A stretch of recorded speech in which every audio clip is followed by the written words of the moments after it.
I'll just go back home and get in bed and wait for him to show up. I think I'd be able to get away with it, right? Why is that?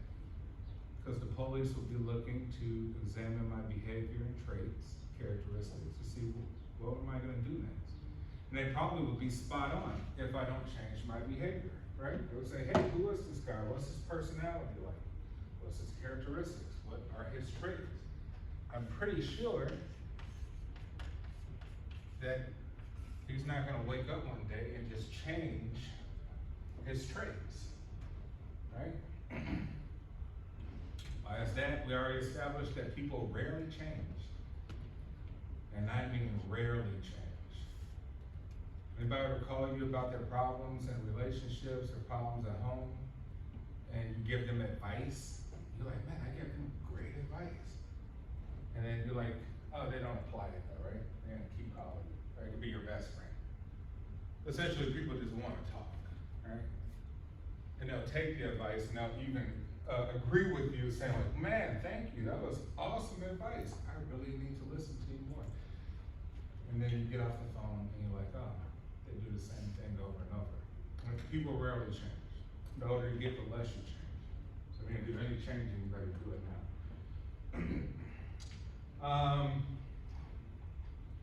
So traits. Traits are sort of unique identifiers, right?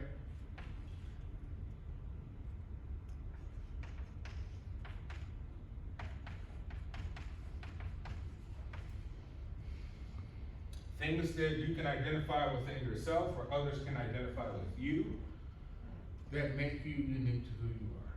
Someone could say like, hey, that person is extremely respectful. That person is extremely motivated. That person is extremely disciplined. That person is very depressing, right? That's just who they are. That person is depressing. That person is hopeful. That person is cheerful. We can use all of these words to describe our traits, right? And the traits go and lead to behaviors, and we know behaviors lead to action, right? So traits leads to behavior. Behavior leads to your actions. So we can establish what kind of traits you have. We can know typically how you behave. We know typically how you behave. We can know typically what essentially you're going to do, right? Sort of like a computer program. Now, as we left off last week with social psychology, we talked about psychology when it deals with society, right? Like you introduce an individual to society. Now you have social psychology, understanding the mental processes with groups, right? But within yourself is a society. How so? How is there a society inside of each and every one of you? Right? Conventionally thinking, we think of society as the external world, all the people. We have a society of people right here if we wanted to, right? A community of people if we will. Going back to just basic biology, how is there a society within the individual? A society of what?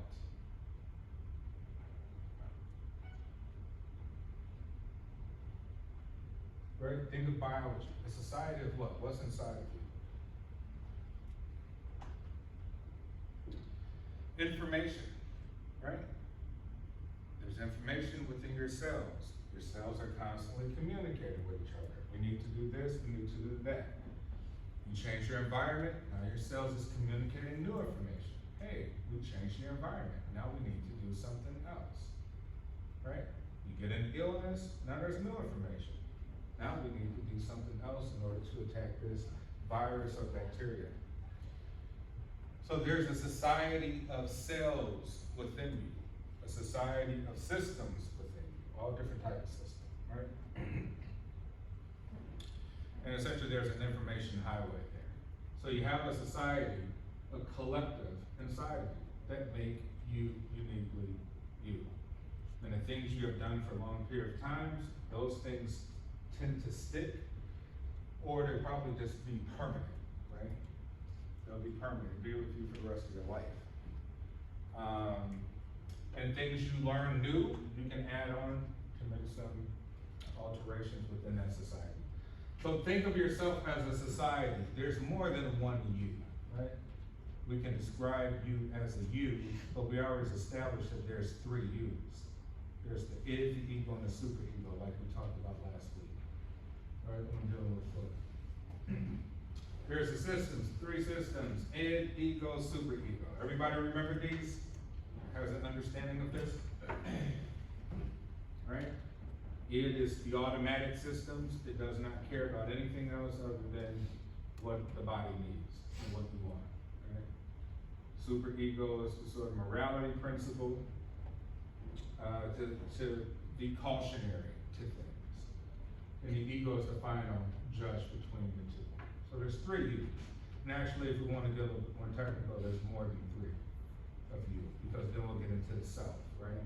Your ideal self, your true self, perceptive self. You know, if I ask you, hey, what kind of person you are? You give me all these, like, hey, I'm very nice and intelligent. And then somebody else will know, you're like, is that true? And they're like, absolutely not. Like, no, none of it is true. Which means that sometimes we have a perception of ourselves as completely false. You know, we think one thing about ourselves, but others probably reject those thoughts about it. So what makes us interesting as human beings, right? You're like, man, what is this experience all about? What the heck? We're here. Think about that. If you become too conscious, well, if you become very conscious about yourself, you're like, what the heck? What is life? What is life? What is this experience? Right? You are here right now today. Think of all the things that led you here. You're like, why? For what? What's this all about? And that's what we're trying to figure out. No one has a clear, defined answer about the experience. Right? The experience you could say like, hey, we're in the Matrix. You're in the Matrix, right? You don't even know if things are real unless you're actually present when it's happening. You just know things are happening, right? So your world is your world. It's not someone else's. Your experience is from your actual experience, and your truth may not be someone else's truth, which makes it a very difficult place to live. Hence why we have so many problems, right? Out in the world. Think of the different views and ideologies just in this class alone that people have, right? Religious affiliations, family upbringings, wealth, all types of things. And place that out in society and we see how difficult it is to really live together, right? Because we're trying to find ourselves and navigate moving around all these different people. So here's why we call personality theories of personality, right? These are theories, right? These aren't facts that apply to each and every one of you, right? Because personality can be unique. But there are universals. There are universals. We talked about children, psychosexual stages, Oedipus complex. Talked about those stages, defense mechanisms, repression. So here we go, some defense mechanisms. Does anybody here know people with defense mechanisms? You guys know anybody? But think of this, if you have an issue with someone, right, let's say a family member, and you bring up something that both of you know about, and they say, I don't want to talk about that, right? I don't want to talk about that. Or they change the subject very quickly, right? Or they say, hey, that's not true, and you know it's true, right? Those are defense mechanisms. They're trying to defend on addressing the issues, which we all do, right? Means we have a lot of trauma inside of us. We all have a lot of pain, right? No one's without pain. No one is without trauma. It's not a human being alive with that. We're constantly moving towards our own death because we are alive, right? Hence the final goal is death. We will die. On the way, we will get sick, become elderly, unhealthy. That's if we're lucky, if we don't just get taken out. So think of those concepts. We are all subconsciously, that iceberg I put up, we're all subconsciously experiencing trauma and pain, let alone the things we go through when it involves other people, relationships, family relationships, intimate, personal, work, school, whatever. And through these things, we try to protect moving forward, right? We're like, okay, all this stuff happened, but I still need to live. I still need to move forward. I still need to continue on, regardless of all this stuff, right? Bless you. I still need to continue on. And therefore, we start to build defense mechanisms. Right? All right, I need to protect and guard that particular trauma, that particular pain, that particular thing that happened. And I need to bury it, right? So you either bury it deep in the subconscious so you don't have to address it right now. You're like, I'll come back to it later. If it doesn't implode and come out on its own, right, through triggers or something that happens. And so we develop mechanisms, right? And here they're giving us 6 of them. Regression, which is reacting to an earlier psychosexual stage where some psychic energy remains fixated. Right? So we said we're just putting it away. We know we have these fixations. We're not going to address them right now. We're just going to put them away. Here's an example. A little boy reverts to the oral comfort of thumb sucking in the car on the way to his first day of school. Why? Why is the little boy sucking on a thumb on his way to school? Comfort himself? Yeah, right? Comfort. Right? We can use the word comfort or we can use the word pleasure. Right? They'd be interchangeable. To comfort or pleasure, there's a discomfort happening, therefore he needs some sort of pleasure. We say the balance, right? We're trying to balance ourselves in all these different energies we experience and all these different emotions and modes and processes. Reaction formation, which is switching unacceptable impulses into their opposites. There is an example. Repressing any feelings a person displays exaggerated friendliness. Do we know people like this?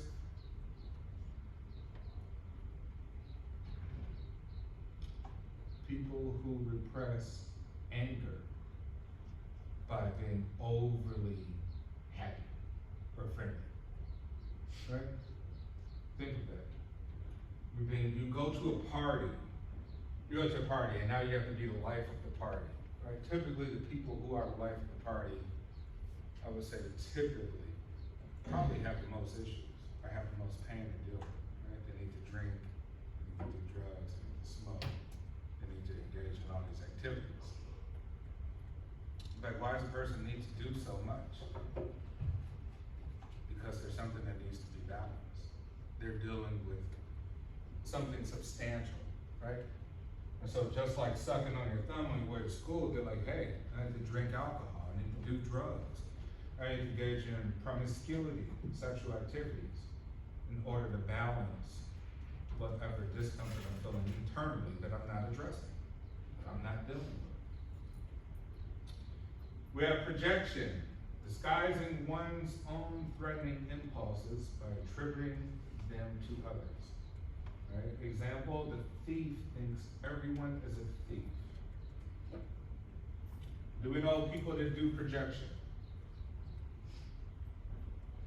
I'm not the problem, you're the problem, right? It's not me, it's you, it's gotta be. Right? It's gotta be them. It has to be them. It can't be me. How can it be me? Right? But the elephant in the room is that it's always us. No matter what, it's always you. There's no escaping it because you make a choice. Right? Who here has seen The Matrix? Anybody seen the original, the first one? not the crappy one that just came out. You seen it? What'd you think of the Matrix? What are some of the things in the Matrix that's going on, maybe philosophical or ideological? You take from the Matrix.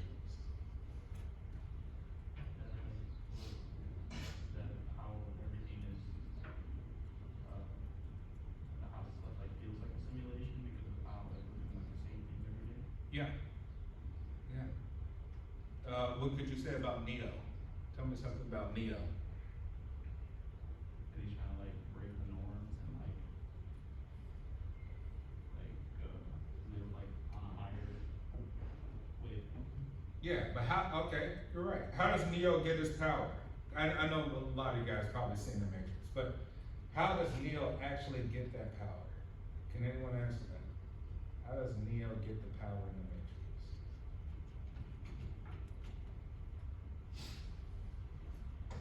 Your own answer, not a Google answer. Like, what do you think? Right? Neo gets the power. They call him the One, right? In anagram, the One. Neo gets the power just by tapping into himself. That's it. You know? So, do you have the power to overcome? Absolutely.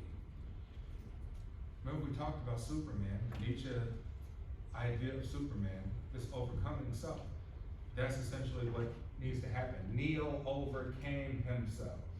He stopped looking at things the way that the Matrix was like. We live in a Matrix, right? In some sort. You drive on the same highways with the crappy traffic, you eat the same food from the same restaurants, right? Same jobs. We're all doing the same stuff. We're all wearing clothes, right? Nobody walked in here naked. We all follow a program, right? We all follow and subscribe to rules, norms, values, rules, right? Even for the sports guys. Think of that. Like, hey, what makes up the game? The rules. There's the game. There's basketball. There's baseball. Right? Just all the rules. And who establishes the rules? Somebody with more authority than you. You're just a player. Right?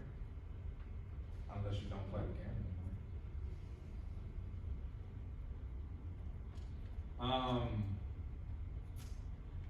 So projection, right? It's not me, it's you. It's always you. It's never me. That's projection. It's always you.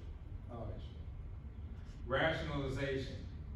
Offering self-justifying explanations in place of the real, more threatening unconscious reasons for one's actions. There's an example given, right? A habitual drinker says she drinks with her friends just to be sociable. We try to rationalize the things that we know are probably harmful to us. Hey, I do this because. So rationalization could be just a because theory. Hey, why did you do that? Because. Right, these aren't real answers. They're not real to us. We've only changed the answer because there's another person asking us. Right? That's it. We know what's up, but we can't express it to other people. And the real freedom is once you become of, I guess, maybe of age or just maturity or whatever life experiences or just, you get dogged out in life so much, that eventually you don't care what other people think. There's the real freedom, right? You're not trying to save people's feelings for the truth, right? Here, maybe at your age, do you guys feel that you still save feelings for the truth? You try not to hurt people's feelings by giving them false narratives or appeasing to them. It could be even with family or parents. Like, oh man, I can't tell mom and dad that. That'll really hurt them. Right? And if you don't tell them, guess what? You didn't tell them the truth. And if you don't tell the truth, you're probably not being truthful to yourself. Which is like say, hey, I am this person. Too bad I can't let nobody know I'm this person. Because it's got to be a big secret. Only a few people, handful of people can know I'm actually this person. right? Which we talked about kind of with Carl Jung in the shadow. Each one of us has a shadow. The great people, some of the great thinkers, what makes them great is that they no longer kind of BS. So I think a consistent, maybe consistent patterns of the greatest thinkers in human history, whether they be religious, whether they be political, business people, philosophers, it doesn't matter, is that they no longer care about the BS. They just speak. They speak truth to power, right? And I guess in order to be one of the greatest thinkers, that's a critical component. And that requires a lot of courage for people to just speak truth to power, right? Just saying like, hey, I don't care what these other people think. This is who I am, this is how it is. You like it or you don't. What do you have to do with me? You know? I live my life, you live yours. Try to make the world continue, we move on, and that's it. Or we just put up these things like, okay, I'll do what you want me to do. Yeah, okay, yes you can. Displacement, shifting sexual or aggressive impulses towards a more acceptable or less threatening object or person. Example here, a little girl kicks the family dog after her mother puts her in a timeout. Sometimes we call that transference, right? You want to transfer that anger to someone else, right? Your boss pissed you off, your mom pissed you off, your dad pissed you off, whoever pissed you off, and now you get a phone call from somebody, and it's somebody that's not that authoritative to you. You probably will transfer that negative energy to them, right? You need to get it out. You can't hold on to it. It's too much to bear. It's anger. Somebody has to get a piece of it, right? And so you displace. And here the little girl kicks a dog because I guess the dog to her is less threatening than her mom, right?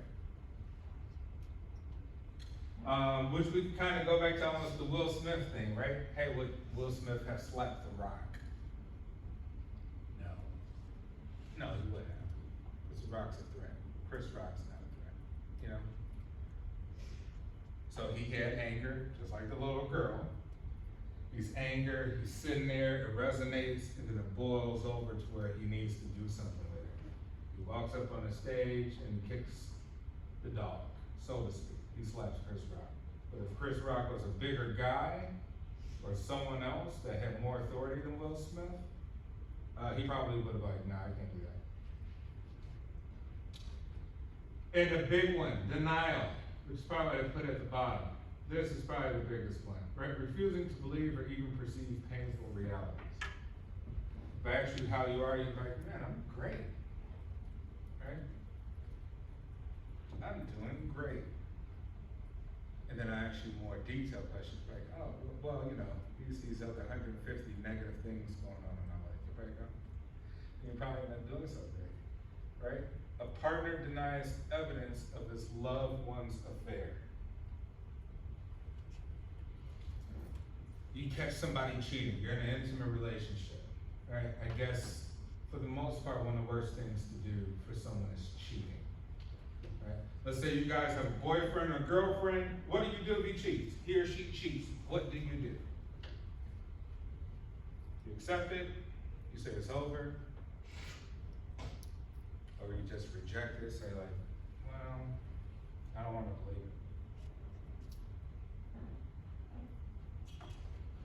A lot of people deny, and this is to defend the hurt and pain of actually dealing with something that you thought was some way, and now you have evidence that it's not, that it's some other way, right?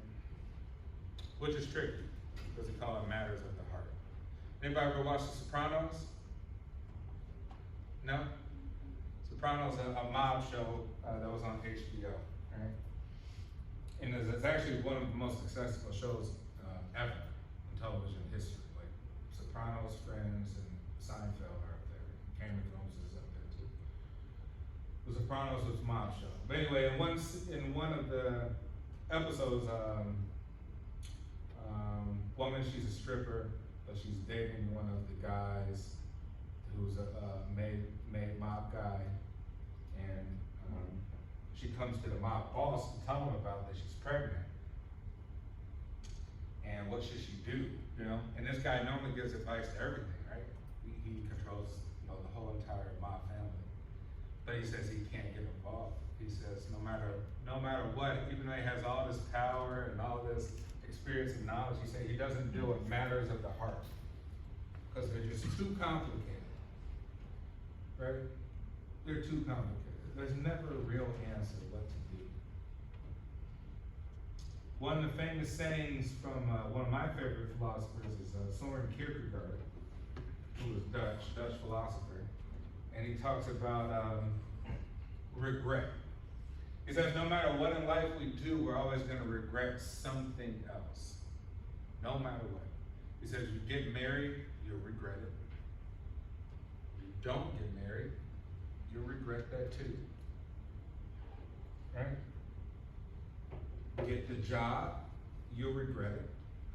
Don't get the job, you'll regret that too. Right? And so, typically, we just deny actually finding our own purpose and our own growth, because especially when it's attached to other people. It's very painful to deal with things attached to other people. We become attached. Their livelihood is part of our livelihood, which is extremely complicated, because once they're no part of your life, then I guess your livelihood takes a crash.